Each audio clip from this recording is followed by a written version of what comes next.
Oh, Sorry about that. Okay, so let me just repeat the question because we just turned on the okay. recording. And it's right at 12 o'clock noon, so we're right on time. Okay, so Lyn has been asked to give a practical example of using the subconscious and the body in day-to-day use. And my response is waking up in the morning and living every minute of your life. Your subconscious mind is smarter than you are consciously. It's faster than your conscious mind. It wants to protect you at all levels, not only physically, but emotionally and everything else. And I mean, how many examples have you ever heard of like somebody will, I've heard of pilots who are coming in, they're going to crash land and they know it. And the next thing they know, they're standing out beside the crashed plane. They've brought it in, it crashed and all that. And they don't remember the time in between because their subconscious took over. And how many times have you heard the old thing about, the subconscious and the body will let somebody pick up a car to save somebody? I mean, those are the extreme cases of it. But listen, if you go through your entire life, minute by minute, hey, do I walk into this busy restaurant? I might catch COVID. Hey, turn around and leave. Okay, do I walk into this busy restaurant? Yeah, no problem. Go on in.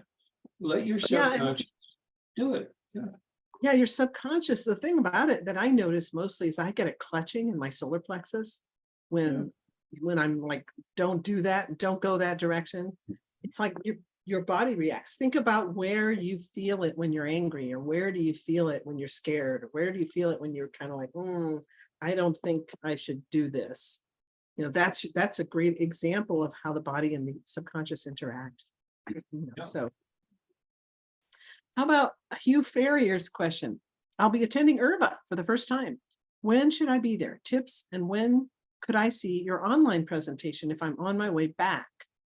Mine is going to be the very last presentation of the whole conference on Sunday, and it's online only. It's going to be online only. So that's, I don't know what time that will be though, Hugh, because I'm not exactly sure of the exact timing. I'm sure they're going to let me know that though. Do you happen to know, Lyn, about yours? I don't. I haven't been paying any attention to it. I've been working. And in fact, I should probably sort of prepare for it before I get on the plane to go there, at least. I know. I was always one of these kids that would study for the test 15 minutes before test time. So that's I'm kind of like, oh, all these other things are happening right now. I'll worry about that when we're closer to the time. But yes, here's another answer to the first question. I found out in college, all the way through college, that when it came time for the exam, I would read through all the questions, not try to answer a single one. Read through all the questions, and then I would lean back and actually just take a short little 4 or 5 minute nap. I would wake up, zoom through the answers, because now I was ready for them, prepared for them. My subconscious had done it, and I was passing with A's all the way through, simply because of that one thing. You read it, stop, meditate, take a nap, whatever, wake back up, and you've got the answers. And that's your subconscious doing the work for you. You use it all the time. When we were getting ready years ago, this was probably back in, 2005 or 6, Jim and I were getting ready to take the state exam for the massage, and it had a lot of anatomy questions. And Jim had studied anatomy. I mean, we both took an anatomy course, but it was pretty lousy. but he had been a pre-med student, so he really knew anatomy. So I expected him to just ace the test, and I was going to struggle, and it was, I don't remember, a phenomenal amount of questions, and they were all multiple choice on a computer screen. So the very first question that popped up, we both got it, and neither one of us had a clue what the answer was. And we discussed this afterwards. I mean, I wasn't anywhere near him, but so the first question pops up, and I was like, I don't have a clue what the answer is to this one. So I did a technique that I'm going to be teaching in the ARV class. It's coming up starts tomorrow, my 3-day ARV class. But I was like, okay, I'm going to say that the answer that is correct is going to feel warmer than the other answer. And I put my hand up to the screen, and one of them felt warmer. So I picked that one, and I got it right. And Tim actually got it wrong because he didn't know the answer either. So he just took a wild guess. But actually using that technique of the body, working through the body, the subconscious mind, the subconscious knows the answer. So that worked really well. Yeah, and it takes training to do that. It may not work the first time, but keep working it. It's practice, practice, practice, and it becomes a thing where your subconscious trusts you if you trust it. Yeah, and it's a great way to pick out gifts too. Yeah. I've used it for picking out gifts when you just like, oh my gosh, which one of these watches, is going to be the one that he would like the best, or which pen knife or whatever. And it's really worked. It's great. Lauren, we don't have the chat available while we're doing the webinars because we want to be able to track the questions and make sure we're answering them in order. Whereas with the chat, everything just speeds up so quickly and we can't use it. So we have it disabled. Then we have, hi from Peña Blanca, New Mexico. Hi, Farrell. Good to see you. And then we have Martin Lombardini says, I have a question about assigning feelings with your gestalts and ideograms. What's the purpose of the feeling component, Lynn? A lot of people have that question. What's the purpose of the feeling component in the ideograms? Yeah. There are only so many shapes for ideograms, okay? And it's like one of the really dumb examples I give is you take the letters V, I, E, and L, okay? Okay, those letters are going to be the same no matter how you write them. You print them, they're all the same. You can print them in that order, or you can say E-V-I-L or L-I-V-E. And the order you put them in changes the meaning completely. Well, with ideograms, you have a shape and a feel. And you have only so many shapes, just like you only have so many letters. And the feel of the ideogram is like the order of letters in a word because it tells you the meaning. And so, like for me, I have a straight line and it feels rough. I know that's my ideogram for land. But I do another straight line, it comes up as an ideogram, it's a straight line, and I go back and feel it. And man, it feels just slick as it can be, just like your pen's just sliding along the paper. I know that there's something frozen at the side. The two are not related, but neither there's veil, evil, or live, And so the feeling and the shape, that combination is what gives you the meaning of the gestalt. And I have another one that's a straight line, and I touch it and it feels like it's hollow. I know that this is a man-made shell of some kind. Okay, I have another straight line. I have about 20 different straight lines. They all feel different, and they all have totally different gestalts. And so, yeah, it's not the shape of the ideogram that tells you the meaning of it. And it's not the feeling of the ideogram that tells you the meaning of it. So those people who say just draw a squiggly line and go get the feeling, and the feeling will tell you the meaning of the ideogram, they make mistakes too. But if you can make it the combination of the shape and the feel, it gets pretty accurate and pretty detailed.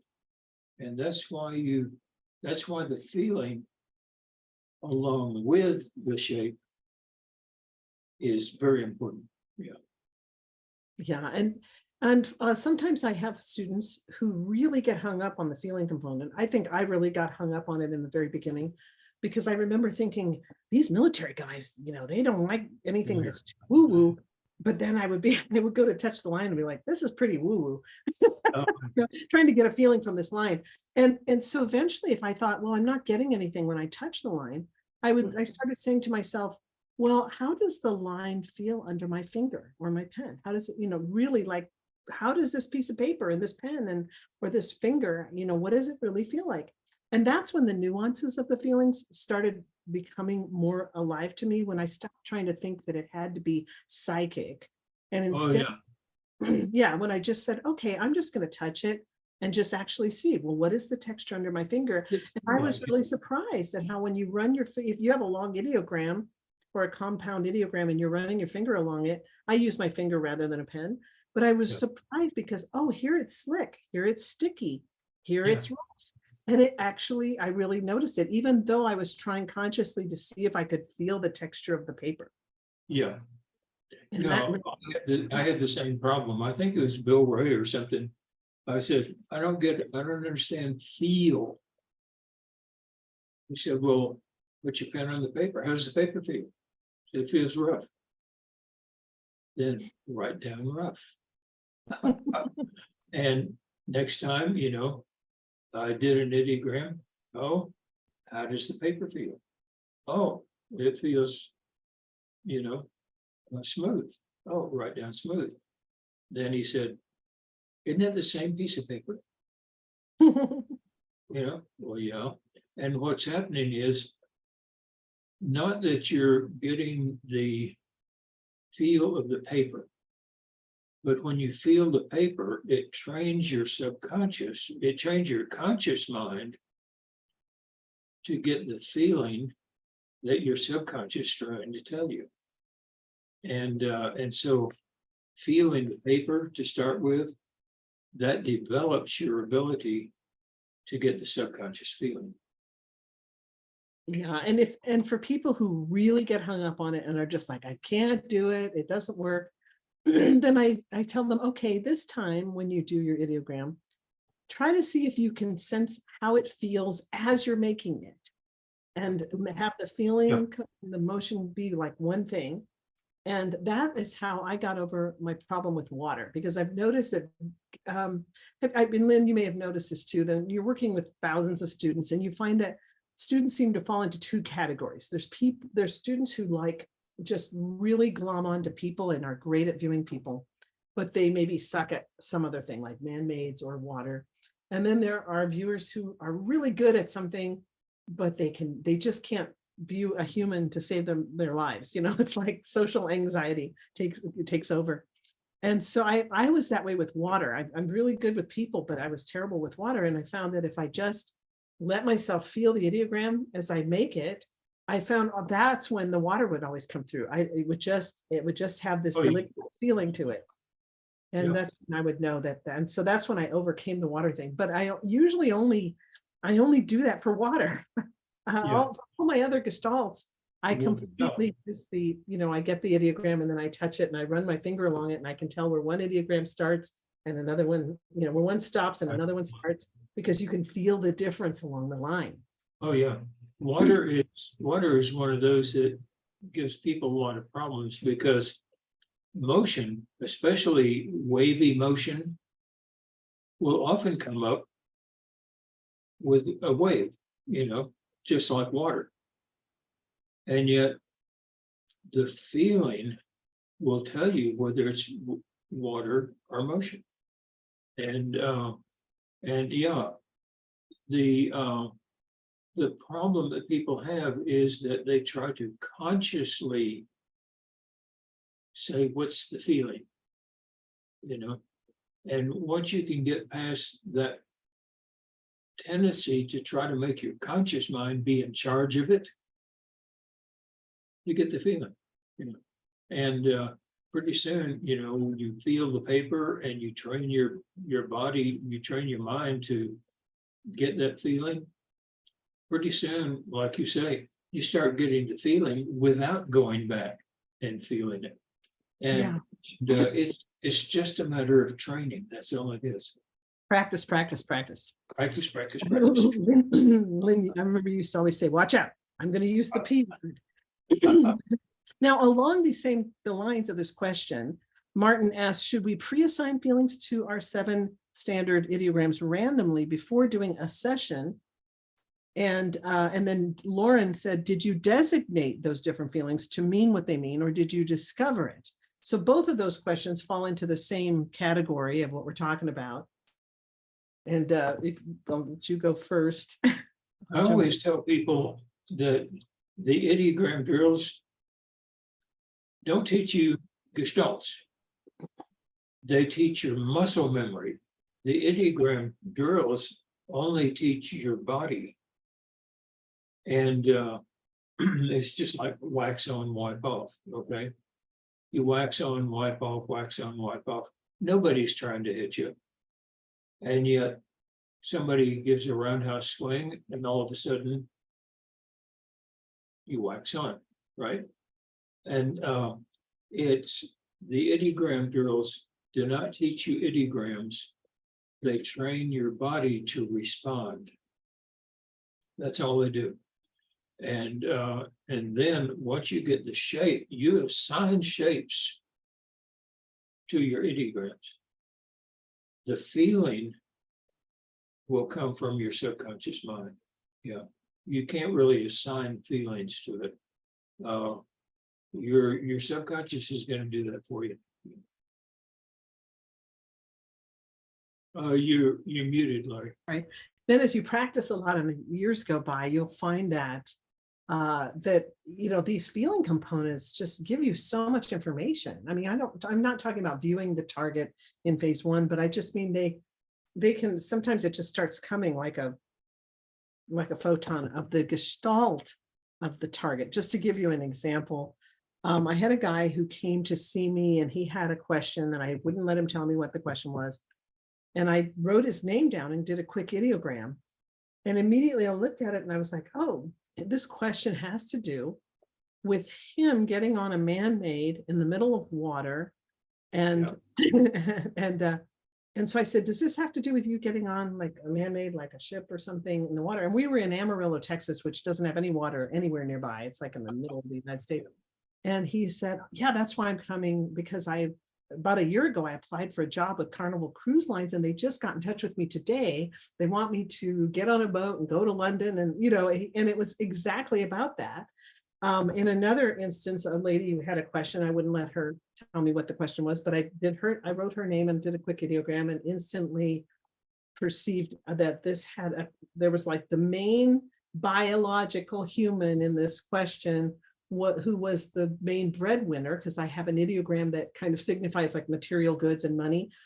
And then all the people around, all of other family members were going to be peripherally affected by whatever choice this person was making. All that came just from the ideogram, just kind of getting this gestalt of what the question was. So I said, oh, this has, and so I explained that what I was getting. And she said, yes, my husband is getting ready to take a new job and that's going to mean we're going to have to move. And I'm wondering how that's going to affect me and how that's going to affect our daughters. And, and so it's amazing how you can just kind of get a lot as you practice a lot and use them a lot. I use them for all kinds of stuff in my life on a daily basis outside of just regular CRV. Ideograms are amazing. Well, I think I told you about the 8th level black belt ninja who's a student. And he taught me so much about ideograms. I'll tell you that that Ingo, I don't think ever even knew. He told me one time, he said, I highly suspect that your signature is your lifelong ideogram. Could be, I don't know, Yeah, sounds logical, sure. And so he wrote his signature on a piece of paper and he said, use this as an ideogram instead of thinking of it as my signature. And so I started going along the line, getting the feelings and getting gestalts. And all of a sudden I got to a point about a little over 1/3 of the way down it.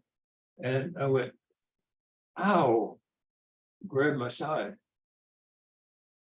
And he said, what was that? And I said, I don't know, I just had a pain in my side. And he said, so at that point, you think it might be an ideogram for pain or something like that in your side? I said, could be. He lifted up his shirt and showed me where the shark bite had bitten on his side. And it's there, it's really there. The problem that most people make with stage 1 and with the ideograms and the gestalts is that the ideograms stand for gestalts. They don't stand for details at the target, okay? And so you'll see people do an ideogram and they'll say, oh, it's red and it's made out of tin or something like this, And no, you're working stage 2. The ideogram and the gestalt just said, that's your subconscious mind saying, hey, at this target, we've got something man-made. We've got something we've got some water. And those are the 2 things I want you to pay attention to. So you go into and you say, okay, there's something man-made, describe it. There's water, describe it. And people say, well, it didn't give me all the gestalts that are there. That's right, because it doesn't want you to pay attention to those things. And so when you get the stage 1 and you get 2 or 3 gestalts, that's not about the target. It's simply your subconscious saying, hey, there are these 3 gestalts at the target. Pay attention to these as you view. And if it comes up that there's anything else that's important, I'll give you another ideogram in your session. And it works. Yeah. That's one reason I love CRV though. It's like, let's say that you have a target in which a person is really important. There's or there's people at the target. And in phase 1, you don't get biological. You only get, let's say, water, man-made, and space airs. The great thing is it's self-correcting, because as you move into phase 2, often you start picking up on things like you'll hear human laughter. Laughter is, unless there's a hyena around, laughter is pretty specific to humans. And so someone's like, oh, wait, I hear people laughing. Oh, I've run into biological. Yeah. So it's, so it's really amazing how you can miss a major gestalt. That's usually how I used to have to find water. I wouldn't get phase 1, but I would get it. I would bump into it while I was viewing. So that's, the thing, at the beginning, your subconscious says, pay attention mainly to these things. Then in your session, you'll find the other gestalts that are there. So don't worry about it. Just start off paying attention to those things and, land and water, fine. And all of a sudden you hear people laughing. Okay, there's a biological. Now then, you declare the biological. You say, describe the biological. Oh, these are people, and you find out what their part in it is. But your subconscious has told you in the very beginning, I want you to pay attention to these things and not the other gestalts. Yeah. And that's the purpose of stage 1. Yeah, it's so great. Diane Darling asked, saw crazy things doing Reiki, including white lights shining from within bodies, healing energies. Have either of you experienced lights like this during sessions?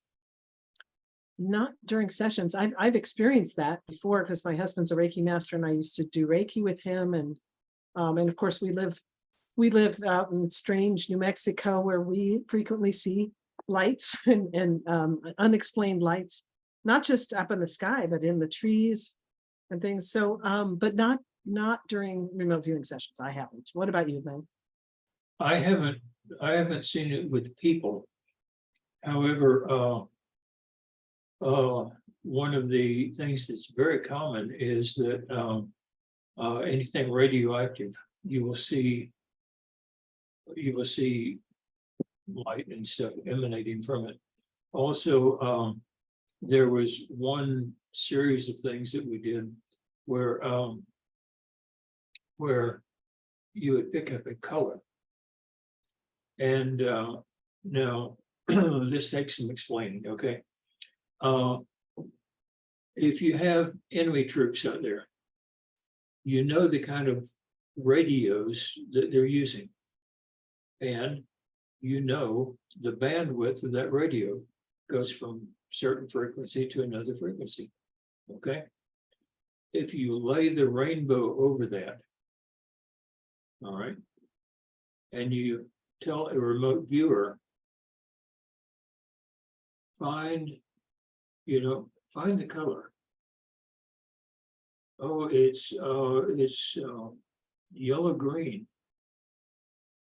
They tune to the yellow green part of that frequency spectrum, and they pick up the radio, and it helps in the military to spy in on enemy transmissions, and so doing it that way, that's basically associated remote viewing. But doing it that way, we were able to get, oh, there's a pole sticking up. Oh, describe the color. Oh, yellow green. Oh, thank you very much. And your session is over. So yeah, there is energy that emanates, and probably if you were to train, you could pick up on emanations from the body. I never have. Yeah, whenever I did Reiki with Jim, I would try to imagine a piece of paper in my mind, and I would start doing CRV in my mind, and then I would move into phase 2 mentally, and just see what descriptors would pop up. And I would frequently have a visceral physical reaction, like I would feel something that felt like a spider web, or something that felt electrical or whatever on my hands. But I didn't usually, and sometimes I would have visuals that would come in, like colors and things like that. I frequently had P7s come in where I would hear like a little phrase in my mind that really would be a key thing for this person that we were working on. So yeah, there's a lot of ways. I mean, intuition, CRV is another tool for accessing your intuition. And so Reiki, we always use intuition with Reiki as well. So it doesn't surprise me that you would see the lights within someone. Sure. Kayla asked, what is the purpose of looking at ambience? When looking at ambience, what are we describing? You have an answer? Yeah, I do. When I always liked you to go first, because I always, I defer to my master. Yeah. But I find that ambience, when personally, my own experience with ambience is it changed my life completely. It helped me become so much more observant. So the idea with ambience is, in a way, for me, it's a way to really get in touch with your subconscious mind, because what you're trying to do is you're training the subconscious and conscious minds to work together to sense the changes and the difference in ambience as you move from one environment to another. And so you can be stepping through a doorway going from your bathroom into your bedroom, something as simple as that. And when I was first learning it, Lynn was explaining, how in your house, generally you feel safe. Hopefully you feel safe at home. And so, we're used to wandering around our house. You go from the living room into the bedroom, and from the bedroom into the bathroom, from the bathroom into the kitchen, so we're always wandering around in the house, and we're not thinking about, oh, what's the difference as I'm walking from one room to another. But the cool thing about ambience is that as you train yourself to be more sensitive to the changes in ambiance from one room to another, from one threshold to another, what happens is you get sensitized and your subconscious mind gets very familiar with the ambiance.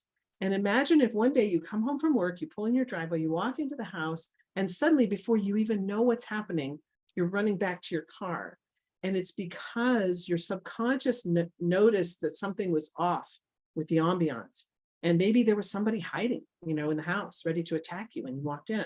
And instantly the change in ambiance was evident to the subconscious, which caused you to, even before your conscious mind even registered what's going on, you're suddenly going back to the car and you don't know why. Right. So, that's, to me, that's my understanding of ambiance, my experience with ambiance. It's a good understanding. And the important thing is that in the ambience exercise, we don't teach you to pick up on the ambience. We teach you to pick up on changes in the ambiance.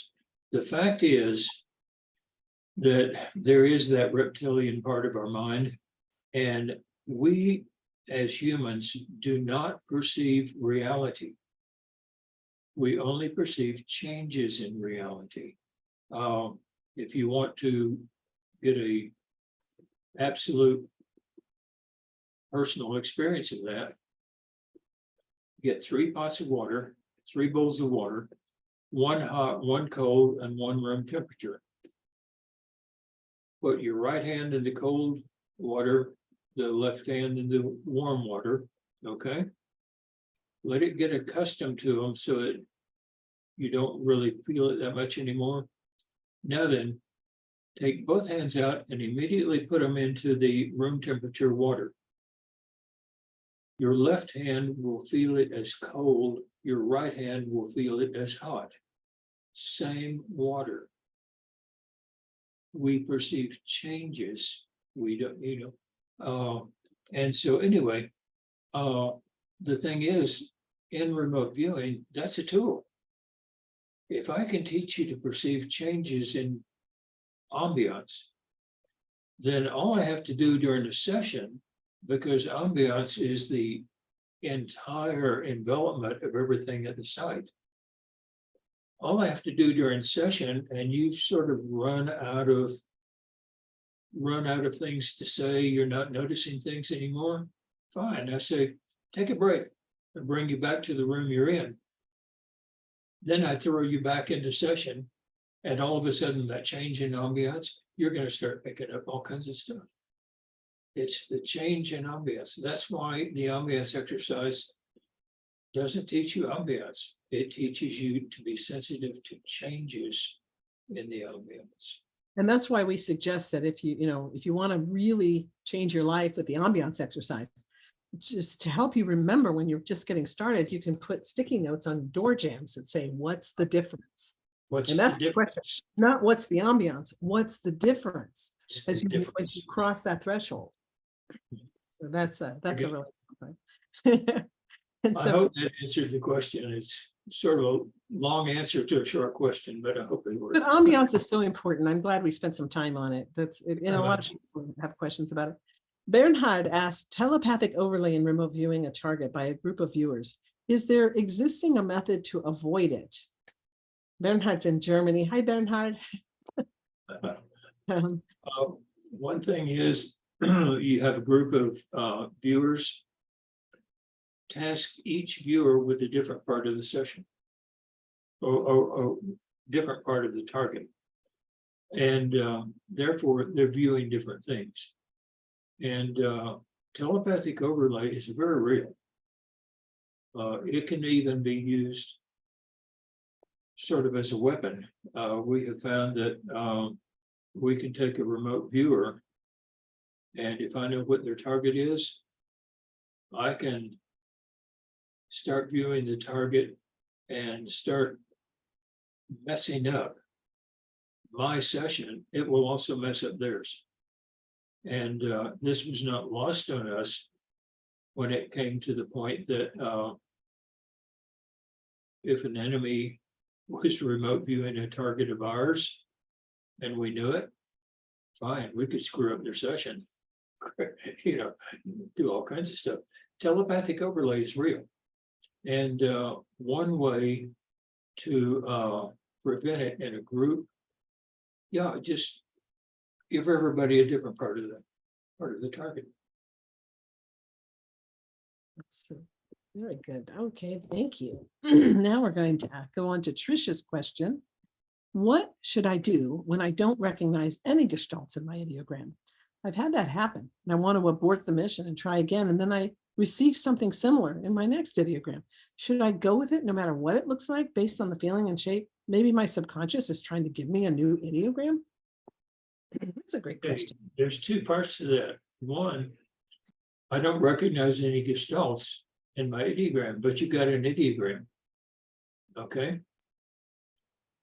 Describe the shape of the ideogram. Feel the paper. Say, I don't know what it is, right? A, the shape and the feel. B, question mark.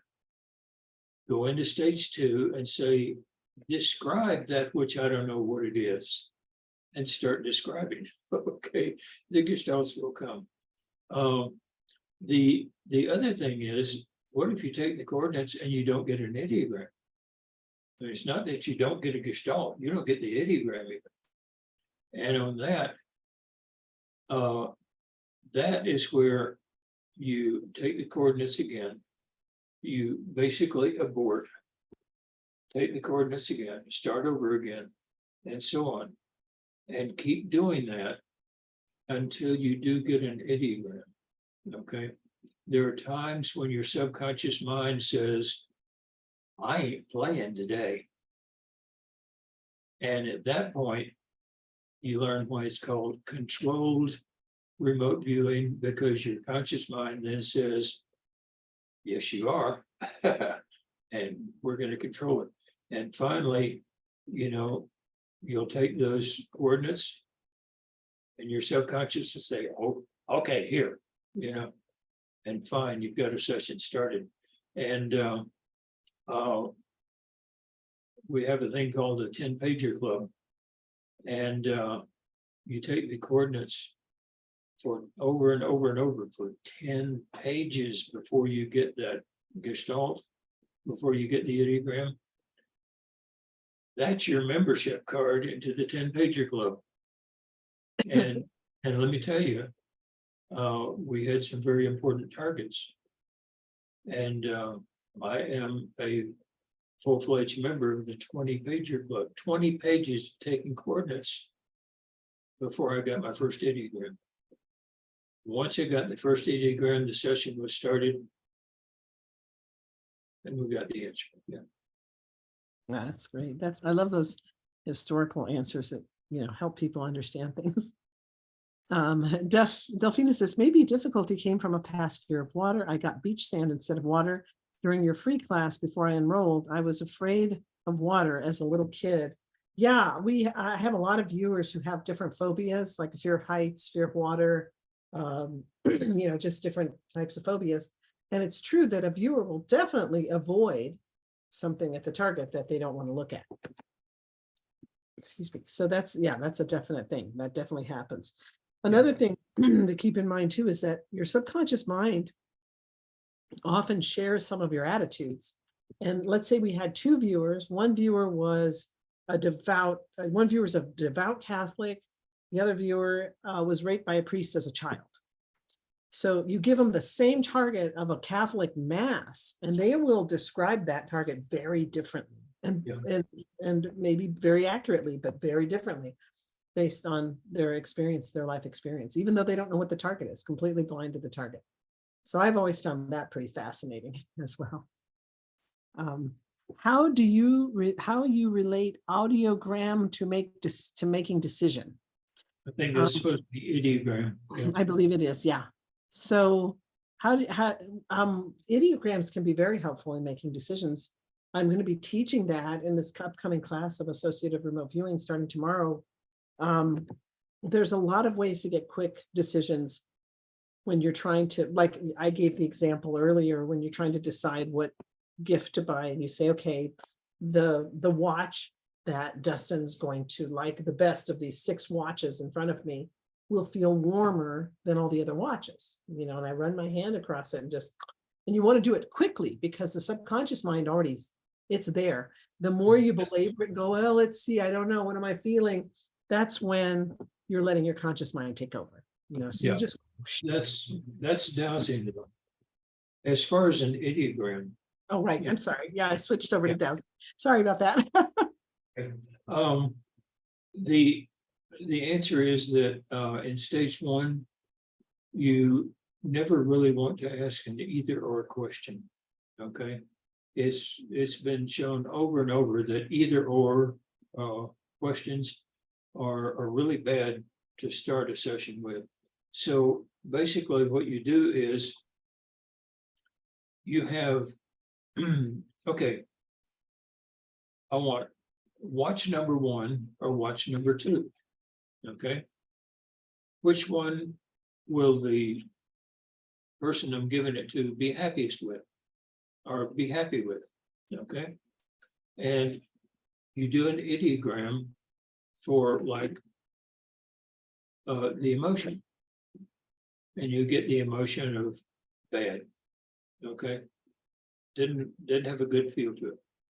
So you don't get the first watch.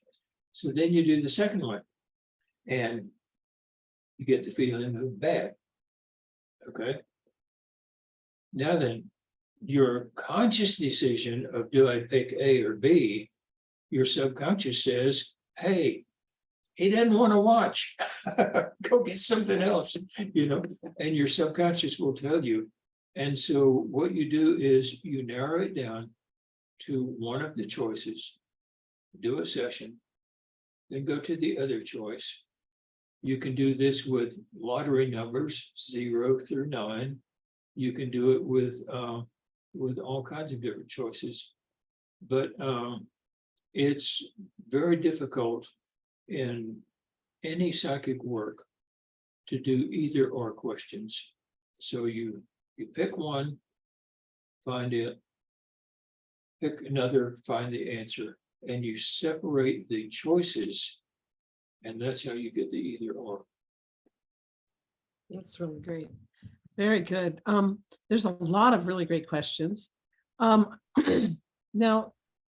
Martin, I just wanted to answer you very quickly on the Bevy Yeager's method of using the pendulum. You can, I mean, depending on how low your hands are, you know, like if your hand's right here in front of your face, then you have trouble seeing over your fist when you're holding the pendulum. I don't have a pendulum handy, but you know, if you have a pendulum coming over and you're tipping your fist forward, it, you know, if your fist is right here, it can be hard to see over it. But I usually try to have mine down and I have it, my hands close to my body so that I can definitely look down and see the movement of the pendulum pretty easily. So I've got it right next to my chest here, and you can see my hand moving forward so that I can clearly see the pendulum. I hope that helped, Martin. And again, we're going to be really talking about pendulums in this class starting tomorrow. So we only have, I think, 2 more spaces available in that class. And then Nalia, I'm going to answer the ones that are really quick to answer. Nalia says, in CRV, are we working with conscious or subconscious mind, or both? Both, definitely. The goal is for them, you practice enough that they become friends and work together like a partnership. That's been my experience. Would you agree with that one, Lynn? Yeah, but each one has a different role. The Right. subconscious views, the conscious mind takes dictation and writes it down. It doesn't decide and it doesn't interpret. It whatever comes to mind, you write it down. And that's why they are at odds with each other in the beginning, because you're right now, your conscious mind thinks it's the boss. And so when suddenly we're given the subconscious a chance to have a voice, there's like, wait a minute, I want to be the boss. I'll tell you what the target is. And so there's this conflict. But when you work long enough to, you know, and you practice enough, then they become friends. But they definitely have very distinctly different roles. And so that's how that one works. Hope that helped, Nellie. And then Ellen asked, how do you enhance your ability to bilocate? There are 3 answers to that. I know what they are. Practice. But that's a quick answer. And Yeah. that's exactly right, Ellen. And then Susan asked, do we know if the Ukraine is using CRV? I don't know if the Ukraine is using CRV. Do you happen to know, Lynn? I don't know. Okay. And then, oh, and then Tamatha made a comment, a family member and squad mate of his narrowly avoided being struck by a missile by listening to that sort of ambiance change. That's great. And then, okay, as far as, let's see here. Oh, and Arnaldo, you asked about the Russian, the Russian use of remote viewing for defense, and whether we've had contact with them. Russell Targ went to Russia and spoke with them and met with the general that had been in charge of that program in Russia. And so, yeah, there has been contact and Oh, yeah, absolutely, yeah. There was this big article that came out in Pravda where it was reported that they were using psychic spies and remote viewing and all that, and no, absolutely, we do not do that, and it was just such a whitewashed job that you could tell, anybody reading it could tell it was absolute fake. We got our first glimpse of the psychic spying from the Russians because they were already doing it before we were. Yeah, that's really great. So let's see. So if we go back up to the top, anonymous attendee asks, could you talk about ways to prevent someone with far greater skill and ability clearly being misused from remotely viewing and entering the energy field body with the intent to control, alter, or manipulate? And we get this question almost every time we do a Q&A. It comes up almost every time. And the last time we did it, you gave such a beautiful answer. I was just like, so it was such a beautiful answer. Do you remember the answer that you gave? No. It was such a great answer. What you said was, you really, I mean, if we get a lot of people who are really worried about getting remote viewed, and I always say, well, first, my answer is always like, well, why would you worry about that? Do you have like government secrets or something that people are going to be after? Because people don't realize that remote viewers have lives. I mean, we have children, we have spouses, we have things to do. And so sitting around remote viewing some random person is not on my list of things to do. And most viewers are not. So, and it takes real good skill to do it.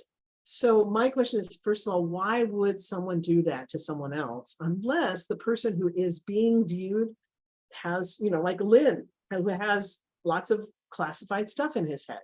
Then I could see if Lyn said, hey, I feel like somebody's trying to remote view me, that would make sense to me. But when a random person who, works at Target says, I think I'm being remote viewed, I'm like, why are you being remote viewed? That always bothers me when people worry about that excessively. Yeah, and it's a needless worry. I mean, even, the government's looking at me, Why would the government be looking at you sitting there in your living room practicing a target? Come on, it doesn't happen. The government, if they still have remote viewers, I'm being very cautious here. If they still have remote viewers, they don't worry about you. For one thing, Presidential Order 12333 says that a government remote viewer that spies on you without written congressional approval goes to prison. They're not going to remote view you, okay? It's not going to happen. That's your paranoia. It's your paranoia that you've got to deal with. However, there are answers to that question. One is that all psychics and remote viewers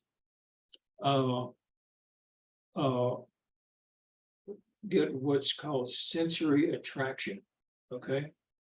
And I know Russia, one of the ways they try to prevent this being spied on when they have a secret meeting is they will hold it at a circus or a fair or something like that, where all this commotion is going on and balloons popping and things like this, because those are attractors to remote viewers. Also, there are many things for psychics that have been proven over the years, putting up a white bubble and all this other stuff. The fact is, and this is one of the reasons that CRV was, one of the reasons CRV was adopted, is that if you are 100% in session and using the protocol of controlled remote viewing, there's no protection from it. Okay, we've gotten past every form of protection that's ever been made. However, somebody on the internet says, "Oh, I've invented my own remote viewing." Listen, go ahead and try that, but you don't have the protection. In fact, in our training of controlled remote viewing, protection is a large portion of the training. You get into medical apps, we have to train you to protect yourself from the illness, and especially if it's an emotional illness or a spiritual illness. And so we teach protection, and that's built into the controlled remote viewing process. It's not built into the other processes. So, but as far as psychic work, protecting yourself from psychics, the ball of white light, the putting a mirror around you, that often works.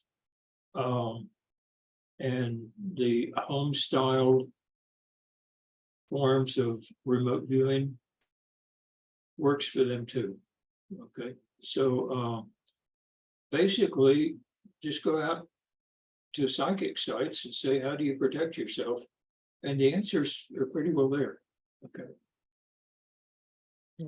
But in CRV, if we want to protect a target, we protect the target, we don't mess up the viewer. Okay. We put the target in around other distractors. Okay. Yeah, so when we teach these things, they're inherent in the class as we teach it. And we often don't say, okay, guys, I'm going to teach you a method of protection. Okay, it's just part of the class and it's built in. It is. And if you do it and you get protected. But okay, let's try to hit a couple more questions before we run out of time. Kate, Kate says, I like the use of colors and overlaying the color spectrum on a radio band to get the information. Are there other applications for colors received like that? Yes. Next question. Yeah. Yeah, there are a lot of them. Yeah. Not only the colors, but also to then move through time and see if there are color changes. Okay. And for different targets, that will tell you, hey, okay, this is a farm. Look at the crops. What color are they? Now then, move back and forth through time. You do that, you'll know what time of the year it is you're viewing. Things like that. There are a lot of different uses for color. And we use colors a ton in associative remote viewing. There's a lot of uses for colors. In fact, one of my students won a lot of money at a casino viewing the color of the blanket of the winning horse in the race. Yeah. Let's see, then Ideogram for red, black, and green. And usually it works best with ARV, but you can also use ideograms. For ARV, if the ball drops into the roulette wheel in red, I'll take a sip of Coke. If it drops into a black, I'll eat a bite of a cracker. If it drops into the green, I will just suck on the ice cube that's in the drink. Okay. And you ARV mentally move to after the ball drops, What do I taste? Oh, really cold. Hey, better on green. Yeah, yeah. So we got colors like that. You can also make ideograms for colors. Another question is, do you sense a spiritual aspect to remote viewing? I always intend to perceive information that my use of it will only go to the highest good for all. I feel like this intention has a spiritual aspect. I definitely feel that there's a spiritual aspect. I've always felt that there's a spiritual aspect to CRV. And there was a young man who was a Lutheran, devout Lutheran, taking Lyn's class. And he called me one day and said, I can't remember, he asked me a question and I said, well, did you pray and ask, before your session? He said, well, no. And I said, well, I mean, the Bible says pray without ceasing, and you're a devout Bible follower, right? He said, yes. I said, so go ahead and pray beforehand. And I think Lyn and I are both big believers in prayer, but also, Joe McMoneagle said that he always sets an intention before he does a session that his answer he wants the answer that's going to make the customer happiest. That might not always be the truth, is the thing. The answer that gets them the happiest might not be exactly what the truth is. But yeah, I think you can definitely, I've always liked setting an intention beforehand, personally, and I found that it's very effective in my own personal work. So and putting it morally, I mean, ethics in this, you're spying on other things and people and all that. Ethics is a very important part. Let's put it into the common vernacular. What goes around comes around. You hurt other people with your viewing, you're going to hurt yourself. You help other people, you help yourself. Put it in another context. Your subconscious, if it gets the information from the collective consciousness of which you are a part, and you put evil into the collective consciousness, you're going to force evil on yourself. The morality of remote viewing and the ethics of remote viewing is extremely important. It really is. Yeah, and that's one reason that I chose Lyn as my teacher, because there were other teachers out there at the time. There was Ed Dames, there's Paul Smith, there's Dave Morehouse, but I really wanted to go with Lyn because I loved his ethics and his compassion for people. Emily asked, I'm interested in learning remote viewing, but sometimes I feel like I would want to be the questioner or the one coming up with the target.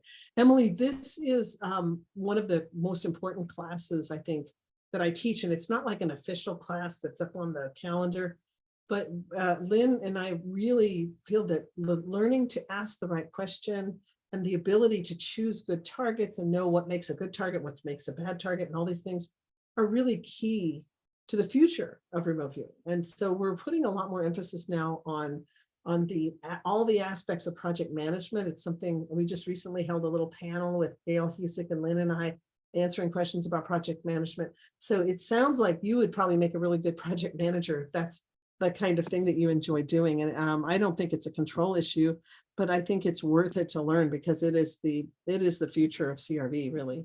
That's right. And Kate, the answer is no. ARV does not have any prerequisites. You don't have to have a good knowledge of CRV before doing ARV, and you kind of get some CRV training in the ARV class as well. And one of the things is CRV, there's one way to do it, and it's standardized.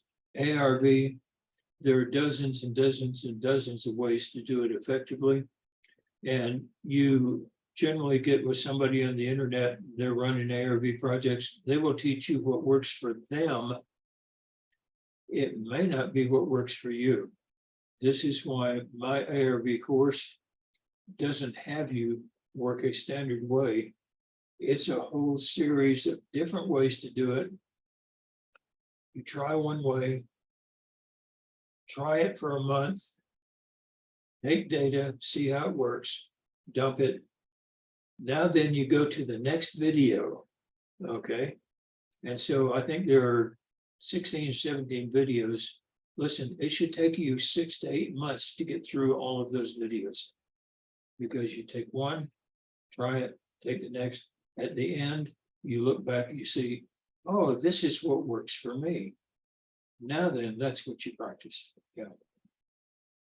And when you are creating coordinates for targets, are there any best practices? Well, Lynn, you've got to tell them your funny story about coordinates and What? about coordinates. When you're creating coordinates, is there a best practice for creating coordinates for targets? And you created the system of putting the date backwards and then followed by a viewer number and the number 011 to indicate. You know, how many. Ingo had created the thing of giving geographic coordinates. But the fact is that after not too many sessions, you learn where the oceans are, you learn where Europe is, you learn where Asia is, you learn if the geographic coordinate is a minus, it's on the other, it's below the equator and all that.